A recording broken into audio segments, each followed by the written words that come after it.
Swayam Prabha. Digital India. Educated India.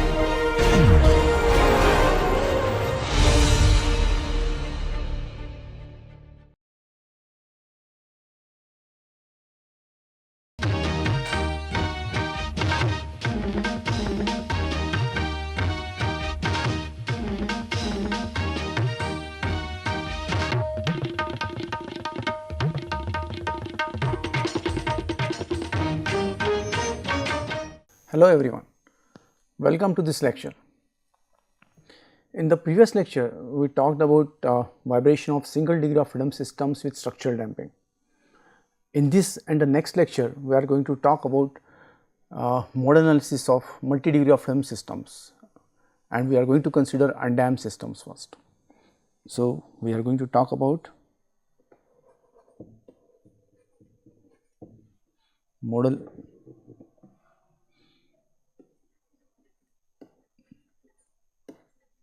analysis of multi-degree of freedom undamped systems.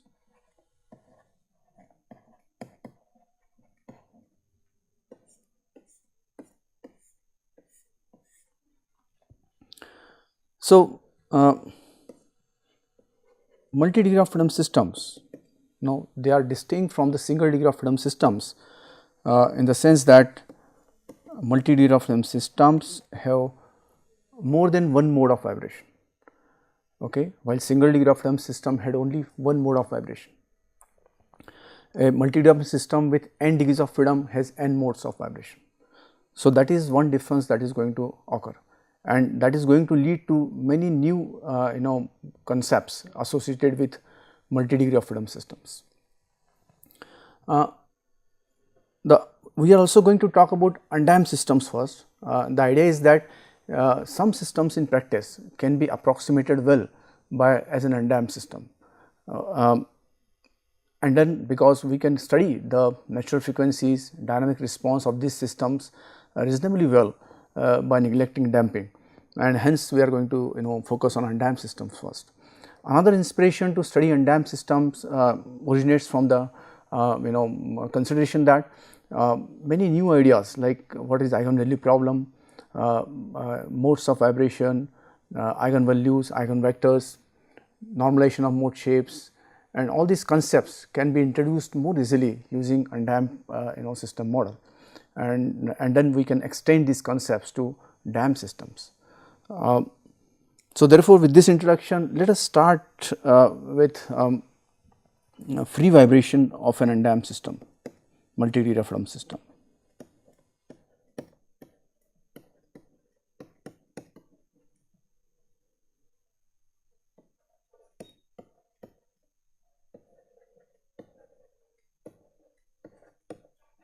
Multi-degree of freedom system.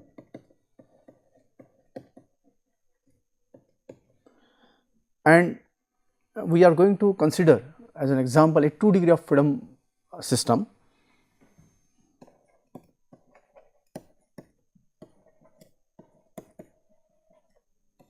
Because whatever conclusions we draw about 2 degree of freedom system, they can be generalized easily to a multi-degree of freedom system with n degrees of freedom. So, let us take a 2 degree of freedom system.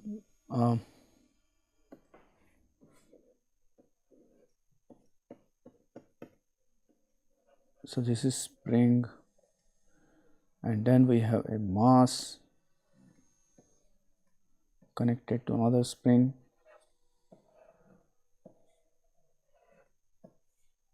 connected to another mass, like this.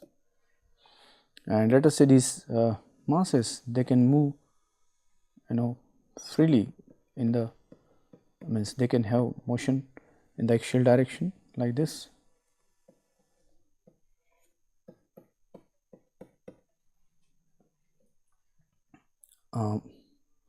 Let us say this is stiffness K1, this is stiffness K2, this is stiffness K3, mass M1 and mass M2. Also, let the displacement of this mass when this system vibrates is represented by x1 and displacement of mass m2 is represented by x2. And also this masses would also have accelerations associated with them, and let us say x1 double dot is acceleration of mass m1 and x2 double dot is the acceleration of mass m2. So, now we need to write the governing equations.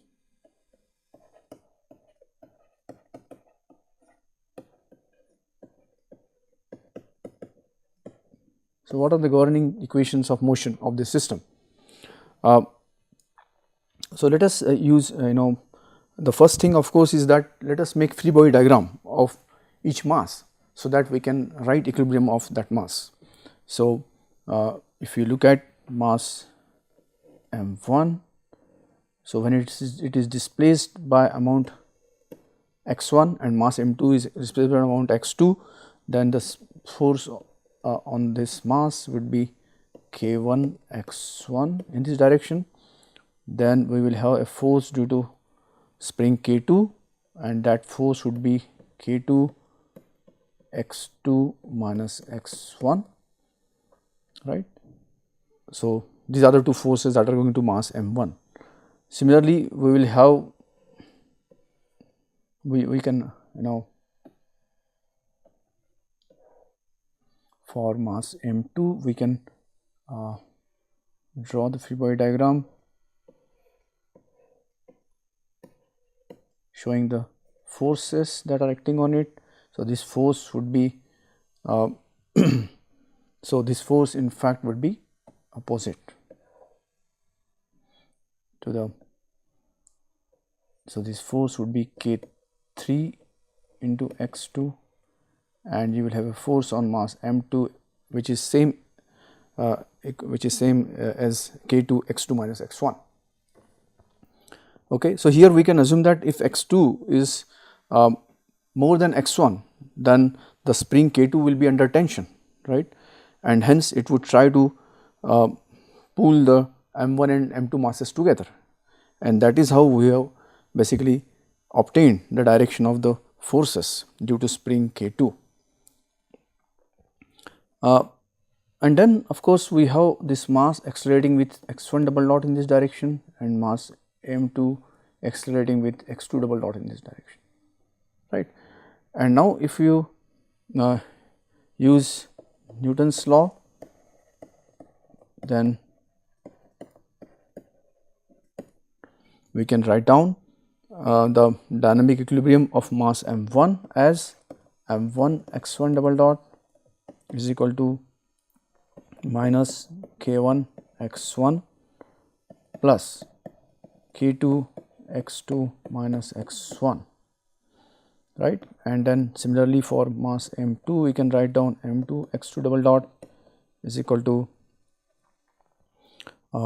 minus k2 x2 minus x1 minus k3 x2.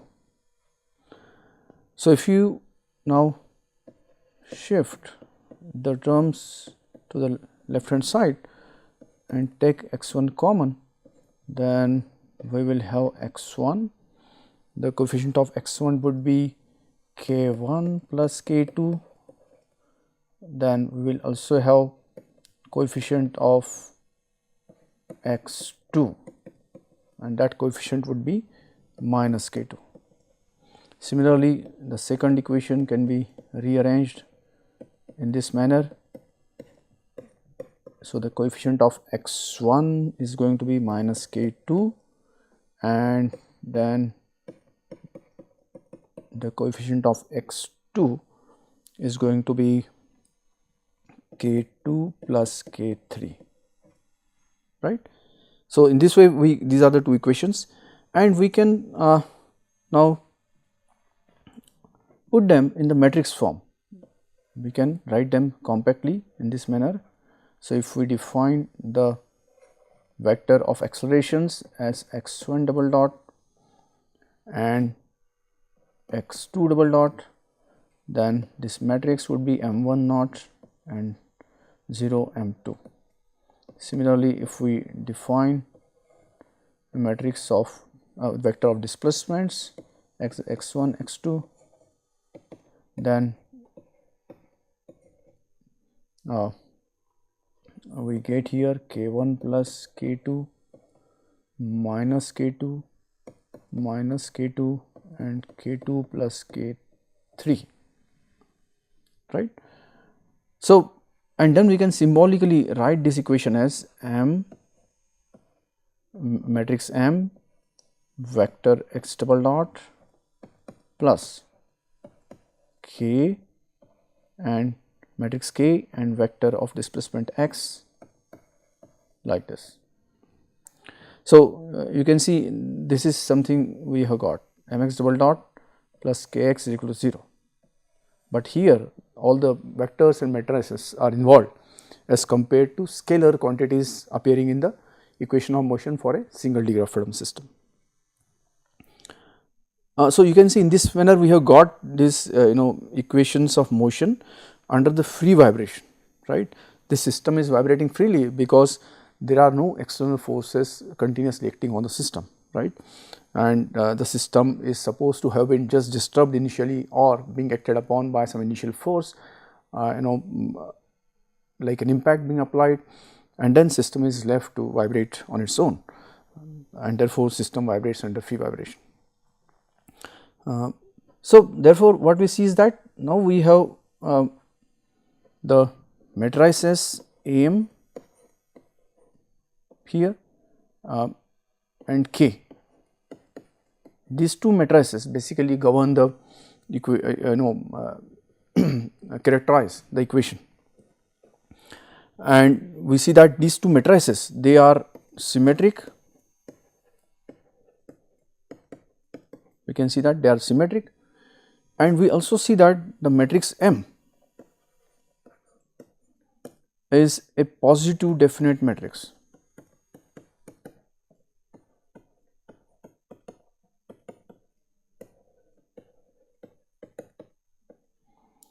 Matrix M is always a positive definite matrix, for the reason that if we look at, for example, a quadratic form based on this matrix, right. For example, if we look at the kinetic energy, which is given by half x dot transpose m x dot, right. So, this is in the form of a quadratic term, right. So, it is seen that the kinetic energy is always non-zero, okay. The kinetic energy is always non-zero for a non-zero velocity vector, right. And if so, kinetic energy cannot be ever 0 for a non-zero velocity vector. So, it is always more than it is non-zero if the velocity vector is non-zero, and hence this matrix M is positive definite, okay. If you look at the stiffness matrix, the stiffness matrix can be positive definite or positive semi definite.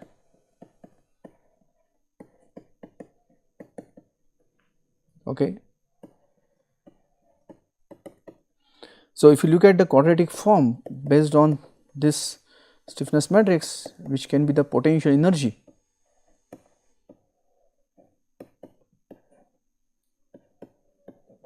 half x transpose k x, which is the potential energy or strain energy, right. Then the potential energy can be 0, right, even if x is non-zero, the vector x is non-zero, still potential energy can be 0. Such a situation would arise when the system has any rigid mode of vibration, when system moves as a rigid body, right, as a rigid system, and so it has any rigid body motion, then although the displacement vector would be non-zero, but the potential energy or strain energy associated with that motion would be 0, and hence this matrix can be positive semi-definite. For example, if I take a system like this, if I take a spring mass system, say mass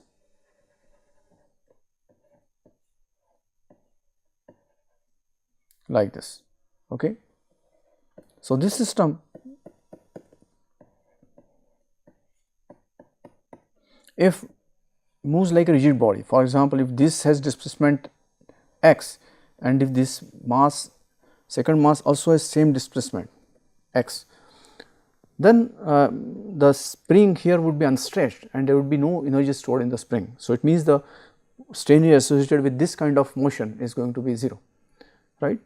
So, therefore, it is possible for the system to have 0 strain energy even when the displacement is non-zero, and hence the stiffness matrix for this system is going to be a positive semi-definite matrix, right. It will be positive semi-definite. But for the system we have considered for our present example, the stiffness matrix is positive definite, because there is no mode of motion in which the two masses can have would lead to a 0 strain energy in the system, the motion of the two masses, and hence in our case the system matrix, stiffness matrix is positive definite. So now question is, how do you solve? So what is the solution of the equations we got, right? So we should also note that now we have two ordinary differential equations, right? We have two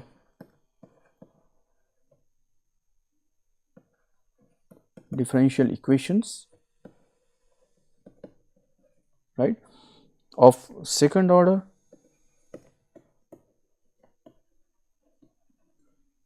okay, and they are also coupled, right. They are coupled, they are not independent differential equations, they are mutually dependent in the sense that the two matrices, they are not diagonal, right. Although in this case the mass matrix is diagonal, but stiffness matrix is not diagonal, and therefore the two equations we have got, they are coupled. So they need to be solved simultaneously. We cannot solve only one of them or either of them independently. We need to solve both the equations simultaneously. Now, how to solve the equation? So let us assume a solution for the differential equation. So let x is equal to a cos omega t, right. So if this is going to be the solution of the differential equation, it must satisfy the differential equation. So let us substitute this into the differential equation. Mx double dot plus kx is equal to 0. So if we substitute this, then what do you get? We get minus m omega square plus k, right, and if I take a common, then we have this result, okay.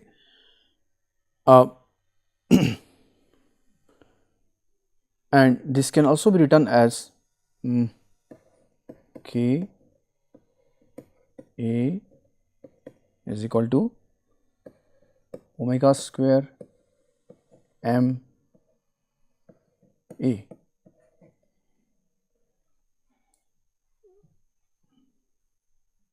And if we represent this omega square by a variable lambda, then we can write this equation as k a is equal to lambda m a. So it means that if the assumed solution x is equal to a cos omega t has to be the solution of the free vibration solution of the differential equation, then this equation k a is equal to lambda m a must be satisfied, okay. And this actually is referred as a generalized eigenvalue problem.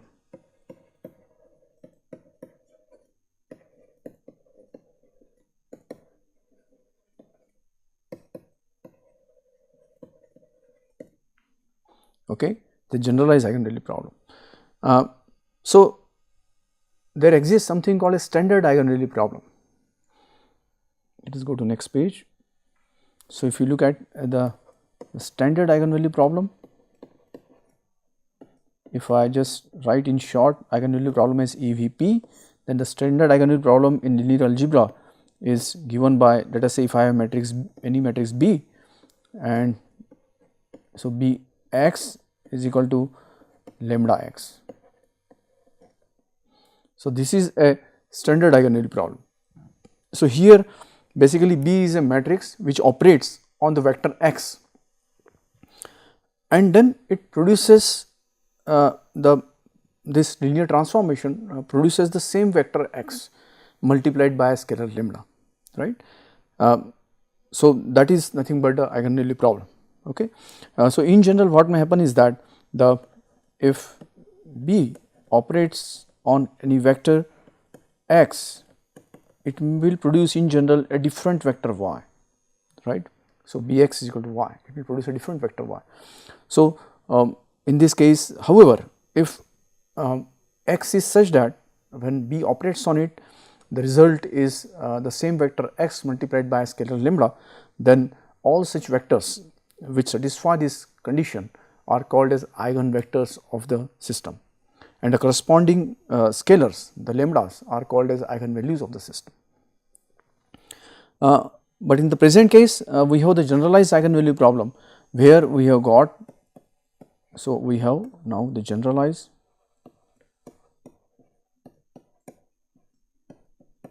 eigenvalue problem, where the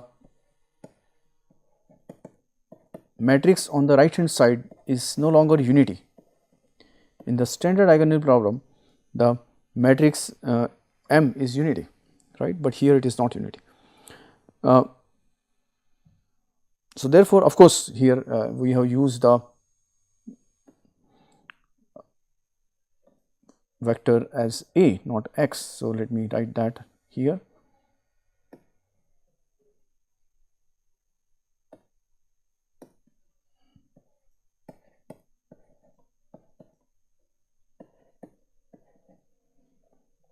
Okay. So, this is the generalized eigenvalue problem. So, solution of this eigenvalue problem leads to eigenvalues, right, that is the values of lambda, and it leads to eigenvectors. Corresponding vectors are the eigenvectors, that is the values of A, right. Then how to solve the eigenvalue problem? So, solution of eigenvalue problem. So, if you look at this, then the solution would correspond to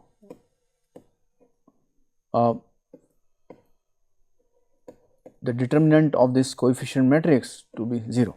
So, we can write eigenvalue problem as k minus lambda m A is equal to 0.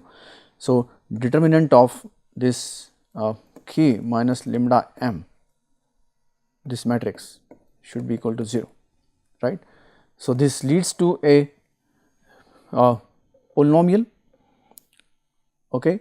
So, you need to solve this nth degree polynomial.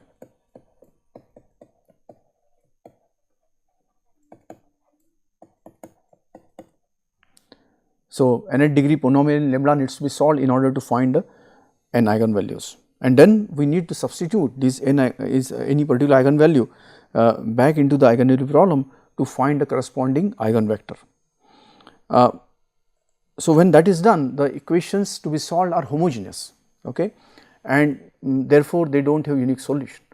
So, we need to assume one of the elements of the eigenvector and then solve for the remaining eigenvector elements, right, and therefore, the solution of eigenvector is not unique. It is basically a scaled eigenvector, because depending upon the value of the variable you choose for one of the eigenvector elements, the remaining values would accordingly get scaled, right. So, therefore, the eigenvector we get is a scaled eigenvector, and it is not a unique vector. So, the eigenvectors we get,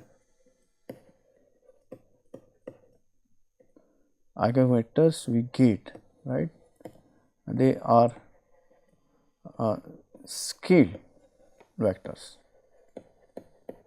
right. The values in them, they are not unique, they can be scaled by any scalar, and the eigenvectors does not change because of that scaling. Now, what do these eigenvalues and eigenvector represent, and what do they represent, or what do they, how they are related to the vibration of the system? So, let us take for the case of our 2 degree of freedom system, we will have eigenvalue lambda 1, and let us say the eigenvector is represented by psi 1, right. So, this is the first eigenvalue eigenvector pair, eigenvalue eigenvector pair. Similarly, we have lambda 2 as the second eigenvalue, and let us say psi 2 as the second pair. Okay.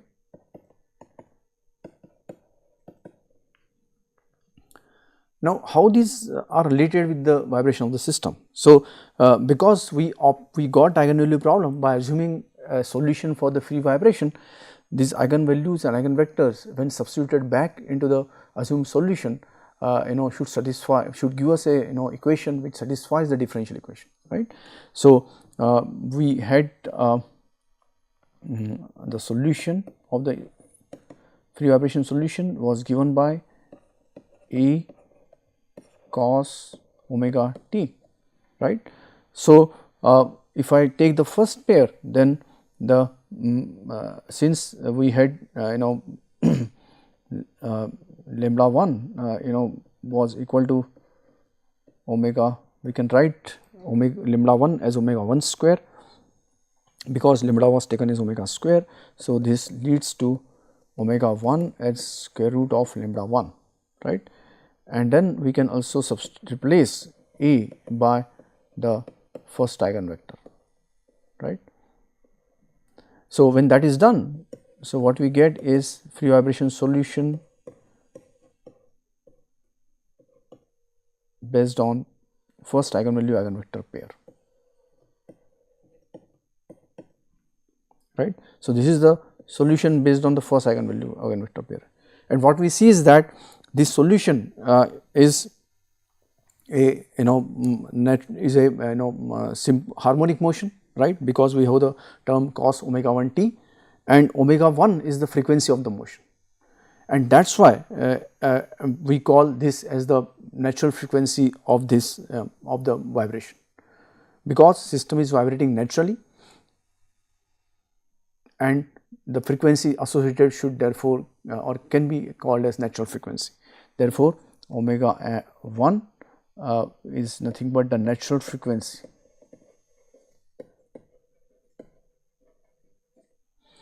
And the psi 1 represents the displacement of different masses in the system, right, and therefore it represents the shape of vibration of the system, right. It represents how the system vibrates, different masses vibrate, and because this eigenvector is can be scaled by any scalar, eigenvector only represents the relative motion of different masses.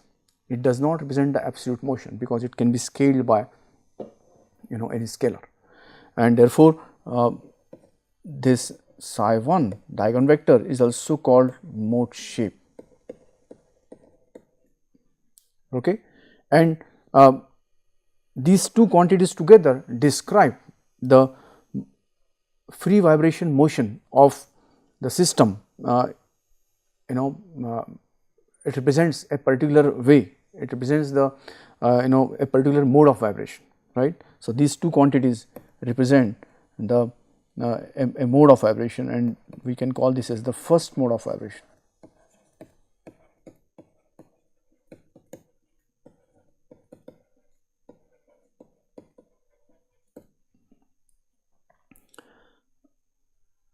Let us go to next page. Similarly, if we use the second eigenvector pair, then the motion can be written as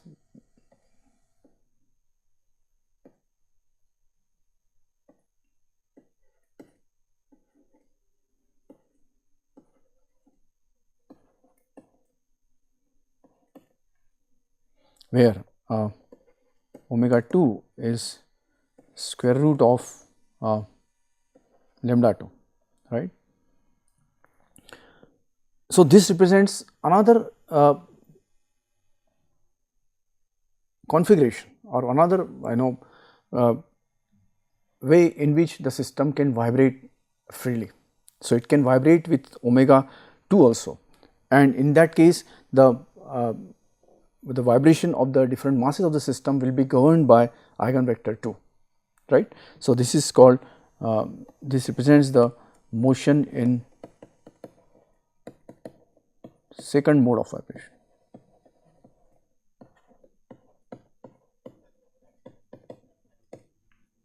Therefore, what is the summary,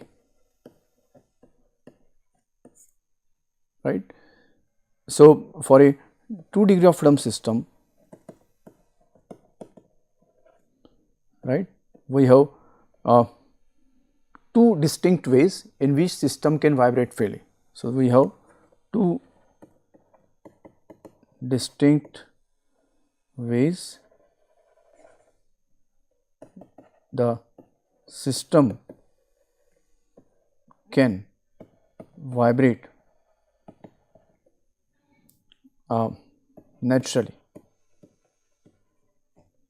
with harmonic motion.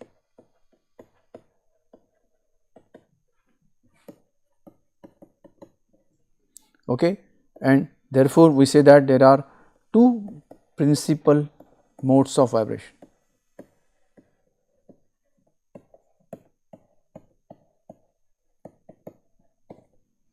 Right, and they were obtained by solution of the eigenvalue problem of the system.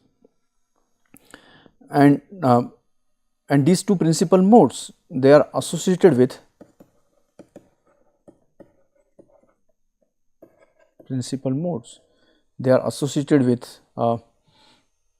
natural frequencies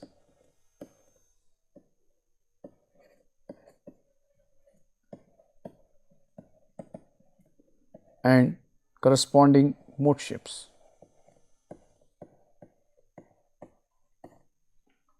Right. So, let us take an example to further understand and get an insight of what these eigenvalues and eigenvectors are and what are the corresponding natural frequencies and mode shapes are. So, let us go to next page. So, we take an example.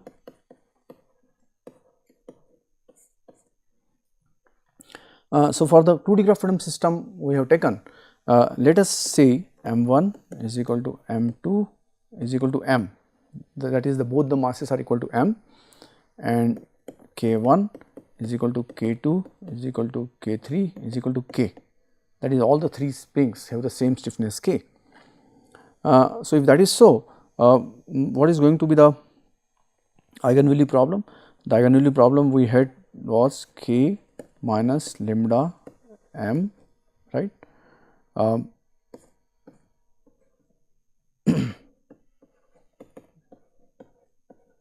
So, this was the equation for eigenvalue problem, and therefore, in this present case the k would be now k1 plus k2. So, that becomes 2k minus k2, that is then minus k and k2 plus k3, that is again 2k, right, minus lambda, and then the mass matrix was m1, that is m naught, again m2 was also m. So, that is nothing but the mass matrix, and then we have the A here. So, therefore, the determinant of this coefficient matrix must be 0, right. So, we need to take the determinant of 2k minus k 2k, right, minus lambda m00 m should be equal to 0, right. So, that is something must hold true for the eigenvalue, for the corresponding to the eigenvalue problem.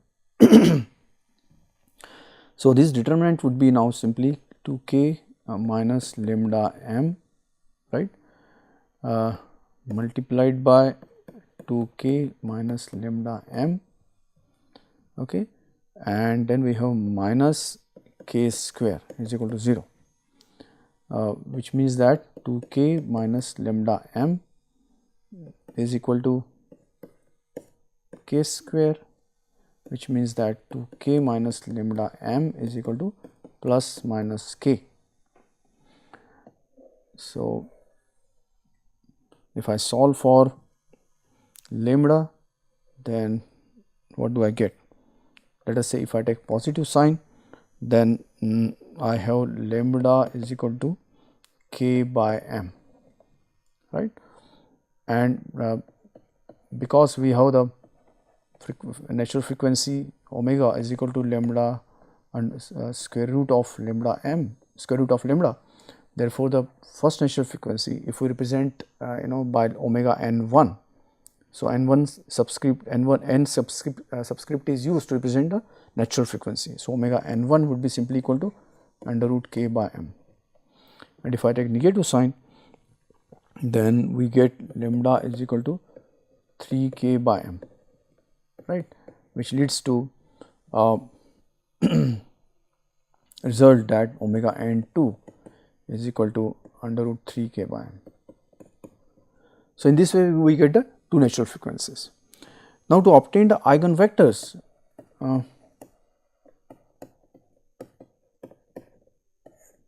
we substitute the value of lambda of the eigenvalue into the eigenvalue problem.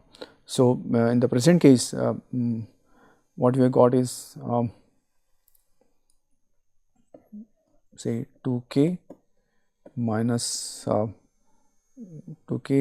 lambda m. So, let us substitute lambda, right, which in the present case is k by m, okay, into m. Here we have got minus k, and then here we have got minus k, and here we have 2k minus lambda m, which means k by m into m, right. And this is now, if I say A1 as the amplitude of first mass, A2 is the amplitude of second mass, then A1, A2, this should be equal to 0.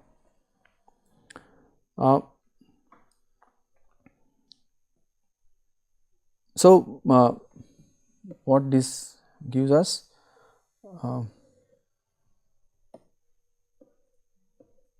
this gives us k minus k minus k k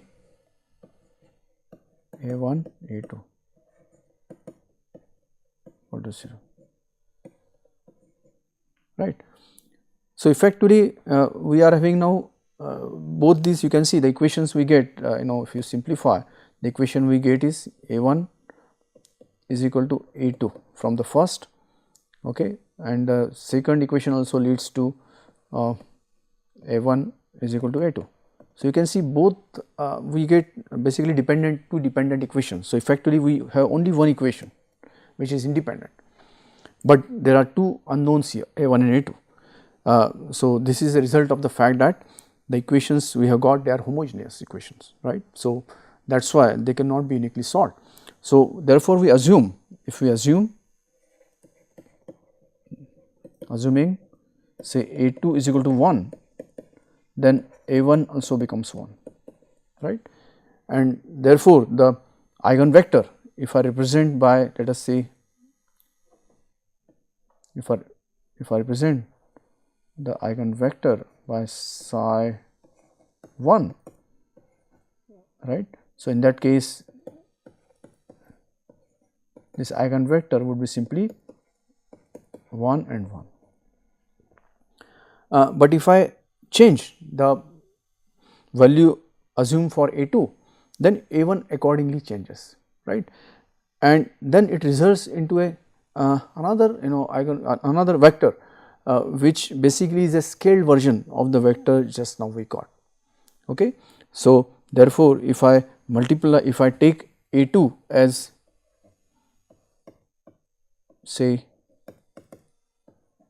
alpha, right, then the A1 also becomes alpha, and this can be written as alpha times 1 1, right. So, we see that just the whole vector gets scaled by the value alpha, a scalar, and that is why we say that the eigenvectors, they are not unique, but they are basically they can be scaled by any scalar, right. And the however, the important thing is that they represent basically the overall pattern of the deflections which different degrees of freedom undergo in a mode of vibration, and that pattern or the shape of the displacement pattern, that does not change, right. The shape remains same, it may get scaled by a scalar, but the shape does not change.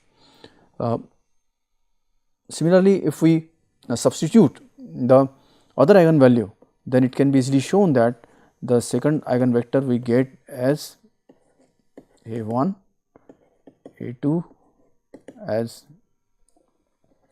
1 minus 1, that is the eigenvector, second eigenvector, right. So, effectively what is happening in the first mode of vibration, if we look at say the first mode of vibration,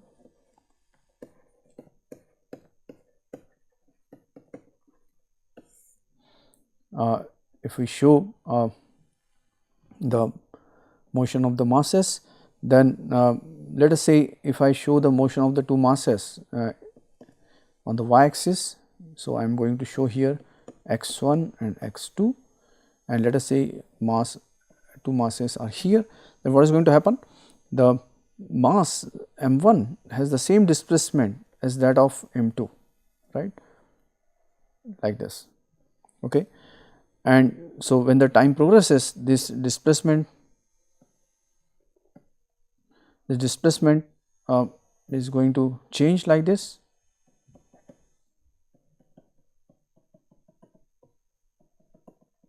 So, both masses, they move synchronously, right, they reach to their maximum position, mean position simultaneously in this mode.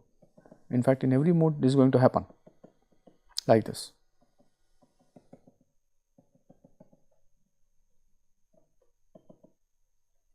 So, it means that in this mode, the both masses, for example, if they move in this direction, they go here and they come back, come to mean position, and they repeat this cycle like this, right. Similarly, if we show the second mode of vibration, right, if you look at the second mode of vibration, the two masses no longer they are in phase, right. In the first mode you can see both masses are in phase. If if one is having a positive displacement, other also has positive displacement. If the first mass has negative displacement, other mass also has negative displacement. But in the second mode, as the mode shape indicates, the two masses, they do not have in phase motion. So, if you again plot this thing, then if the first mass is on one side, the second mass is on the other side. So, this mode of vibration basically is something like this. So, when the oscillation progresses in this mode, then the two masses they trying to come closer to the mean position like this in this mode, and then they go to the other side,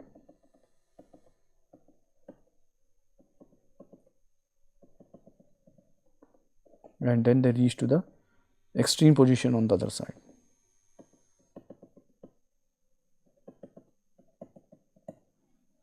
Right. So, this is nothing but the motion in the second mode of vibration. Now, what is the therefore general free vibration solution? General solution under the free vibration. So, if you look at the first mode of vibration, the general solution can be written as x. So, now in addition to, so we have the, in the first mode we have the cos omega and 1t, right, and then there may be some constant, let us say a1 is the constant, right, arbitrary constants at this, and then the motion, if I take say psi 1 sin omega and 1t, then that also is a valid solution under the first mode of vibration, and therefore a linear combination of these two motions, the cos and sin motions, is also a free vibration solution in first mode, and therefore the general solution would be obtained by adding the sine term to this, right. So, we get sine omega and 1t. So, this is the general motion in the first mode of vibration. Okay. Similarly, in the second mode, the general solution of free vibration can be written as a2. Now, the second eigenvector would govern the displacement pattern, hence psi 2 cos omega n2t plus b2 psi 2 sin omega n2t. Okay. And therefore, the general solution in general would consist of a linear combination of both these motions. So, not only the motion in first mode can is possible, but the motion in second mode is also possible, and these two together also satisfy the differential equation, and hence we combine these two and we can write it like this: ai psi I cos omega n I t plus b I psi I sin omega n I t, right, with I varying from 1 to 2, because there are two modes of vibration. So, this basically gives us the general solution of the free vibration of the system, and here A1 and A2 and B1 and B2, they are arbitrary constants,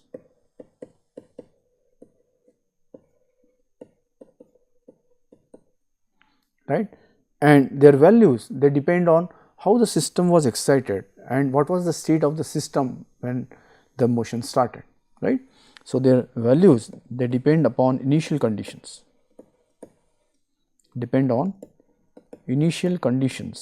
on the state of the system.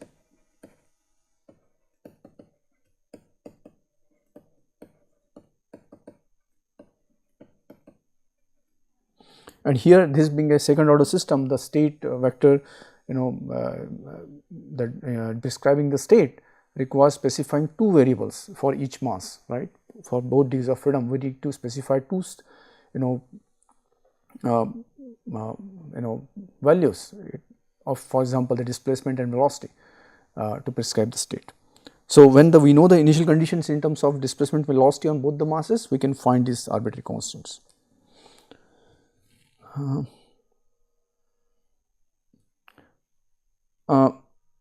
So, now we can generalize this to a n degree of freedom multi degree of freedom system.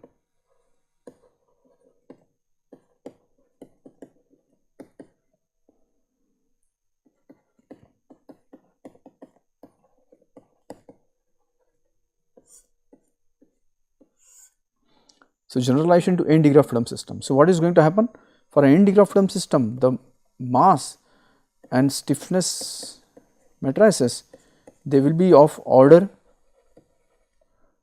n by n. So, that is one change, right.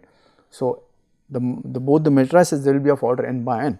For 2 degree of freedom system, they were of order 2 by 2.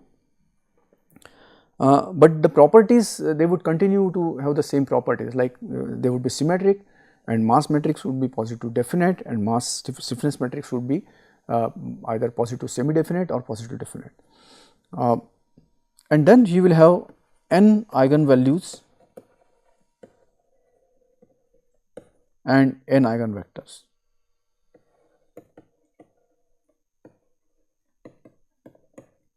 Right. So, which of course would lead to n natural frequencies and mode shapes.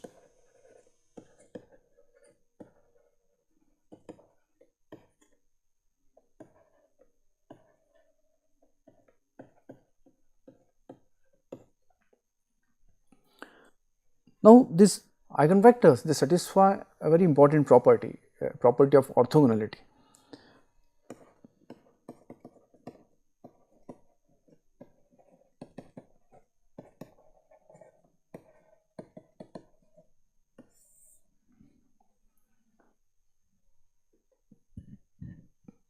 So, let us say we have an n degree of freedom system,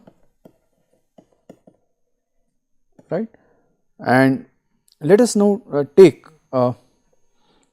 rth eigenvalue eigenvector pair. So, for the rth pair of the eigenvalue and eigenvector, we can write the eigenvalue problem as k psi r is equal to lambda r m psi r, right. And for the, let us say if I take another pair of the eigenvalue eigenvector sth pair, then I can write the eigenvalue problem as k psi s is equal to lambda s m psi s, right. And if I now pre-multiply, if I pre-multiply this by psi s transpose, then and then if I also take the transpose of the resulting equation, then what I am going to get. So, if I multiply by pre-multiply by psi s transpose and then take transpose of the resulting equation, then I would get phi r transpose k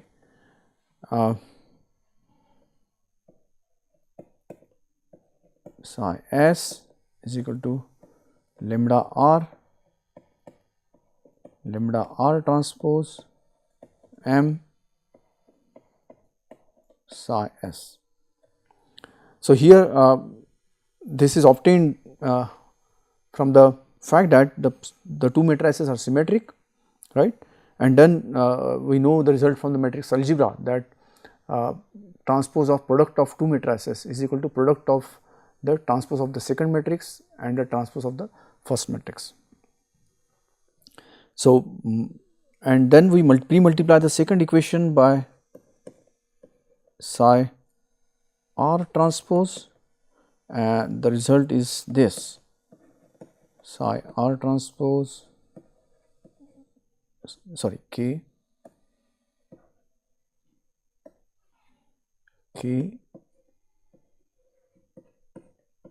psi s is equal to lambda s psi r transpose m psi s, right. And now if I subtract these two equations that we obtained after pre-multiplication, then we see that the left hand side involving the stiffness matrix cancels out and we are left with lambda r minus lambda s psi r transpose m psi s is equal to 0, right. And now if r is not equal to s, right, so it means we are having the two modes being different, r and s, and if the eigenvalues are distinct, okay, then we see that the lambda r will not be equal to lambda s, the eigenvalues are distinct, and then what is going to happen is that psi r transpose m psi s should be equal to 0. And so, this is a very important result. It says that the rth and sth eigenvector, they are orthogonal with respect to the mass matrix, okay, because this product psi r transpose m psi s is equal to 0. And then if we substitute this in this result into the equation, then we also get this result that psi r transpose k psi s will also be 0 when r is not equal to s, right. So, it means the rth and sth eigenvectors are also orthogonal with respect to the stiffness matrix. And if r is equal to s, then these two quantities, they are not going to be 0, okay. So, psi r transpose m psi r, okay. So, this is not going to be equal to 0, but would be equal to some scalar, let us call that as m r, right. And similarly, if for the stiffness matrix also we will have the scalar as k r. So, let us write that on the next page. For the stiffness matrix also psi r transpose k psi r, again it is not equal to 0, but is going to be equal to some scalar, and let us call that as k r, okay. So, so these m r and k r. So, let me write the equation for m r again here, psi r transpose m psi r is not equal to 0, but is going to be equal to m r, and so this is called modal mass and this is called modal stiffness. We will later on see the implication and physical meaning of modal mass and modal stiffness. Now, is there a relationship between k r and m r? Let us look at the eigenvalue problem again, eigenvalue problem, right, and let us use the rth mode. So, we have k psi r is equal to lambda r m psi r, right. So, this is the eigenvalue problem in terms of rth mode, and if we pre-multiply this by psi r, then we get psi r transpose k psi r lambda r psi r transpose m psi r, right. And from the orthogonality properties, just now we got the result that psi r transpose k psi r is nothing but modal stiffness k r lambda r, and psi r transpose m psi r is nothing but modal mass m r, and therefore, we get the result that rth eigenvalue is nothing but the ratio of modal stiffness and modal mass, right.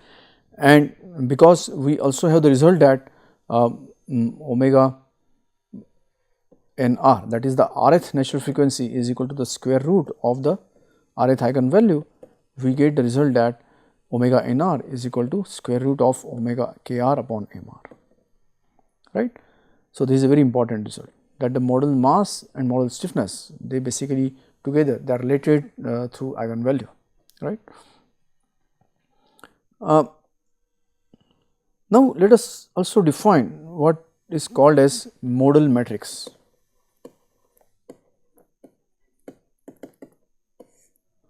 Modal matrix is basically the matrix of all mode shapes, right, or matrix of all eigenvectors. So, if I define a matrix psi which is of order n by n, then we can basically take the first eigenvector as the first column of this matrix, second eigenvector as the second column of this matrix, and in this manner if I take all these eigenvectors together, the nth eigenvectors, then basically this gives us a matrix of order n by n, where each column is an eigenvector, right. So, this matrix is nothing but modal matrix, or we can also call it eigenvector matrix.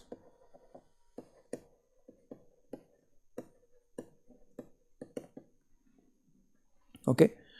And so, now we can also express orthogonality properties in terms of eigenvector matrix. We can write these properties through a compact expression. Each of them we can write through a compact expression, right. So, therefore, we can say that psi transpose m psi, right. So, what is going to be the result of this? So, only because each two distinct eigenvectors, they are orthogonal, the off diagonal elements of this matrix on the right hand side, it is going to be 0, while the diagonal elements are going to represent the modal masses. So, this matrix is going to be we are going to have say MR1, that is the first modal stiffness, then MR2 and MRN. Okay. So, that is going to be the and then off diagonal elements are going to be 0 like this. So, we can simply say that it is a diagonal matrix of modal masses. And similarly, in terms of stiffness matrix, we are going to have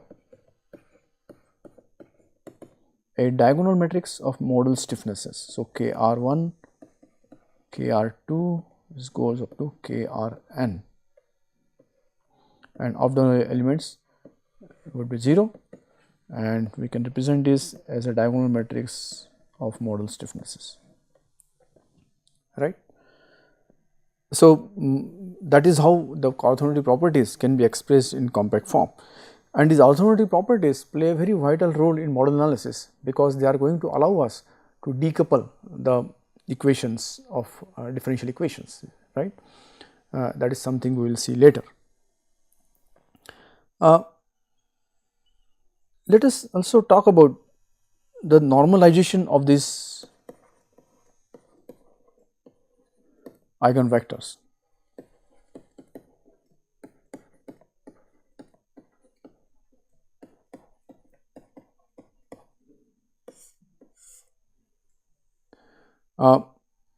So, as we said, the eigenvectors, right, if I take any particular eigenvector, it is basically has an arbitrary scaling factor, right. It has an associated with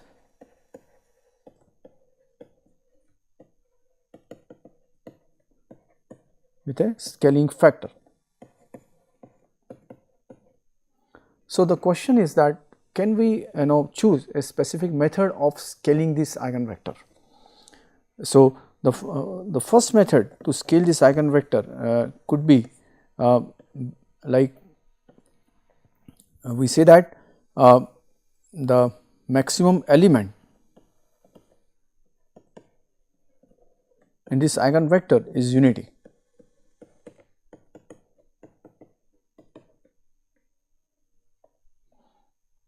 So, maximum element in the eigenvector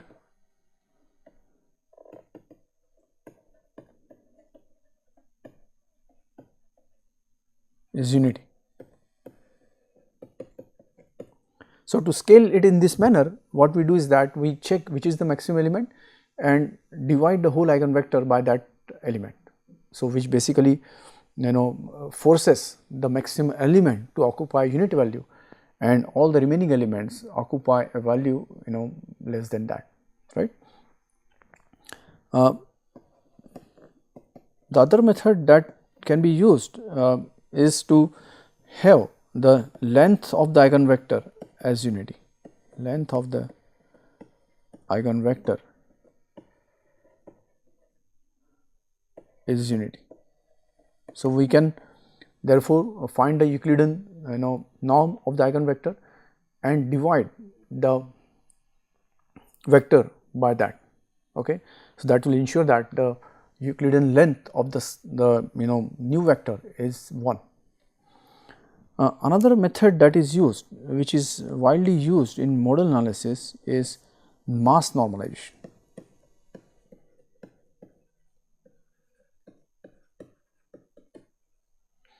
So, mass normalization of eigenvectors. So, in this we divide each eigenvector by square root of the corresponding modal mass. So, if I have the eigenvector psi r, then we divide this eigenvector by square root of the corresponding modal mass. So, this gives us a new vector, let us represent it by phi, right. So, what is the result of this way of normalization? If we look at the orthogonality of the with respect to the new vector phi r transpose, say m phi, then this would be equal to, basically it will lead to a unit modal mass, right. So, when that is done, so this can be easily verified by substituting replacing phi r with psi r upon square root of m r, and then using the orthogonality property result, right, for psi r. So, this leads to a unit modal mass.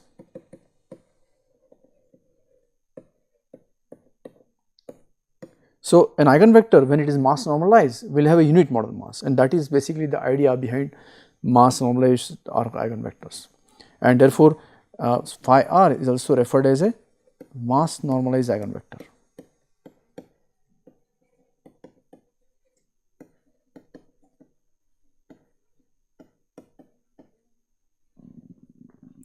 And therefore, if we now express the orthogonality property in terms of mass normalized eigenvectors, then if I define again the eigenvector matrix using the mass normalized eigenvectors, then I have the matrix phi phi. So, phi transpose m phi. Now, this would become now a unity matrix, phi transpose m phi, and in terms of the stiffness matrix, I have the result that this would be equal to phi transpose k phi would be equal to the matrix of eigenvalues, right, which means that we will have eigenvalue of the different modes on the diagonal like this lambda n, and off diagonal elements should be 0. So, that is nothing but the eigenvalue matrix. So, these are the results based on the mass normalized eigenvectors. So, I think now we can stop here, and we will continue beyond this point in the next lecture. Thank you.